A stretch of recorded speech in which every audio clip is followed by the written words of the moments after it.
Анатке Деканович, Аида Жекшенбаевна, сиз айтыңызчы, сиз азыр кайсы кызматка баратасыз? Министрлик кызматына. Кандай? Министрлик кызматына. Жо эми толук айтпайсыз, эмне деген министрлик бар? Социалдык өндүрүү министрликтин кызматына бара жатам азыр. Ошол сиз бараткан кандай айттыңыз? Социалдык Өнүктүрүү анан жана коргоо дагы министрлик. дагы бирдемкени унутуп калдыңыз го. Эмгек. Аида Жекшенбаевна, эми сиз мындай бизде конституцияда жазылган билесизби? Мы Кыргызская республика, это социально ориентированное государство, да? Вы на очень сложный участок идете. Вы... Я понимаю. И в нашем... Вы знаете, у вас сколько вообще в вашем министерстве годовой бюджет какой? Ну, на данное время я сейчас, конечно, ответить не могу, потому что это точные цифры. Вот. Но то, что это действительно очень сложное министерство в социальном сфере вообще, в общем, я это прекрасно понимаю. Понимаю, какая ответственность лежит. Это...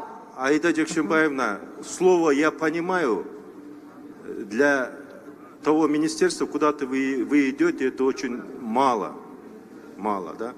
Вы даже не знаете, какой у вас бюджет. А функции и задачи вашего министерства вы знаете хоть? Ну, конечно, знаю. Я сама курировала этот блок, сама лично прорабатывала вопросы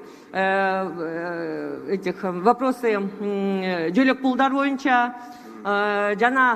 Очень много было у нас вопросов касательно обеспечения занятости. Очень много проектов мы лично под моим руководством проводили. И мы внесли несколько изменений, все ясно. несколько законопроектов. Аида Жекшенбаевна, да. Все ясно. Вы мне тогда перечислите, какие категории есть у нас, которые должны получать пособие. Вы знаете, у нас их очень много, этих категорий. Но я сейчас хочу сказать то, что пособие у нас получают и дети. Пособие у нас и дети, которые получают пособие, они тоже делятся на несколько категорий. Это лица, это ЛОВЗ, это также входят со стороны министерства выдаются... Следующий вопрос. Самое минимальное в Кыргызской республике социальное пособие какую сумму составляет? Ну, давайте я сейчас начну с самого... Не, кратко, четко скажите. Самое минимальное пособие в Кыргызской республике? 2100. Аида Жекшенбаевна, вы еще такой вопрос, да? Вы скажите, что у нас, как сейчас у нас озвучивают, черный июль. Вы в то время работали вице-премьером, да? Вы моральную ответственность несете за это? Вы знаете, вот здесь как раз-таки были сейчас заданы вопросы.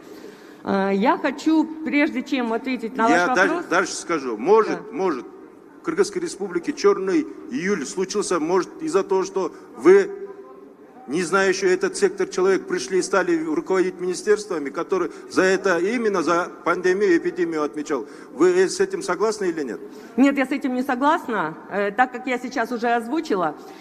Будучи депутатом, я несколько раз говорила о том, что пока авиасообщения открыты, границы открыты, крупные державы не могут выкупать вот этот товар на местах, что они делали после закрытия границ.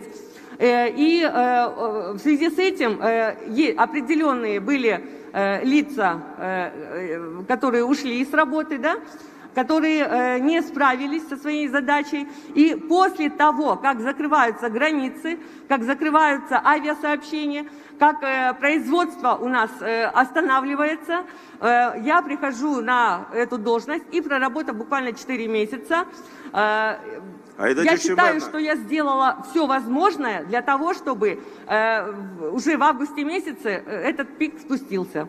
С вами все ясно, Аида Жекшенбаевна. Еще такой вопрос. Вы морально ответственность несете, что, работая действующим вице-премьер-министром, пошли в списке Беремдик на выборы? Морально скажите, вы вообще в правом праве имели на это отношение? Ну, вы знаете, у каждого человека есть свои определенные права. Я следовала своим конституционным правам. Расскажите, каким конституционным правом, где это написано? Что вице-премьер? У каждого человека есть права на действия. То есть здесь сейчас вы привязываете это к вице-премьерству, но я ушла в тот момент на выборы, когда был уже спад, когда мы отработали и уже пошел спад, и в это время только я пошла на выборы. Правильно говорите, вы действительно имеете право быть избранным или избирать кого-то. Это действительно ваше конституционное право. Я с этим согласен, да. Но есть негласное правило, да. Тем более, когда вы на эту должность шли, наши коллеги вам вопрос задавали: Аида Джекшенбаевна, сіз шайлыға барбаңыз, потому что тогда еще полгода назад говорили, будет вторая волна эпидемии. Вы, обманывая нас всех, слова не сдержали, вы пошли на выборы. Вы морально как это можете объяснить? Ну, я еще раз хочу повториться. И еще такой вопрос, когда вы на выборы уходили, да? Какое основание было? Вы как в отпуск выходили или как? Ну, эта информация была во всех средствах массовой информации о том, что полномочия приостановлены. Аида Джекшенбаевна, я еще хочу сказать, вы очень большое вложение сделали, что у нас 5 октября случилось вот это, что было на площади, да, потому что именно такие чиновники, как вы, бессовестно, безответственно, игнорируя все правила, пошли на выборы, и все это, я думаю, какой-то вы вклад несли, что у нас вот это все случилось. Да? Ну, знаете, если вы работали на госслужбе, наверное, вы прекрасно понимаете, что когда человек уходит, я ушла, например, приостановила свои полномочия и... Эти права, но имели вы моральное право это делать, да? Я, смотрите, имела моральное право, потому что был спад. Потом, человек, когда уходит со своей должности, есть правопреемство. То есть, мои функции были разделены между другими вице-премьерами. Пожалуйста. Вопрос. Канат Кетеканович, микрофон беріп қойыңызшы. Назначенный вице-премьер Сурабалдиеваға. Эльвира Журалбековна.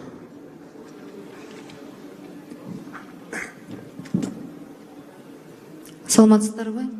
Эльвира Жыргалбековна, мен биринчиден куттуктайм сизди. Рахмат. Анан сиз мага өзүңүздүн көз карашыңызды азыр, как член правительства, айтып коюңузчу. Бүгүнкү кырдаал боюнча айтып атасыздарбы же биринчи кадамдарды? Бүгүнкү кырдаал боюнча мен сизден жакшы билем эмне болуп атканын. Сиз мага могу суроого жооп берип коюңузчу. Жогорку кеңеш өзүнүн шайлоосун мына жарым жылга 9 айга биз узартып атабыз, туурабы? Ошого сиздин как вице-премьер көз карашыңызды айтып коюңузчу.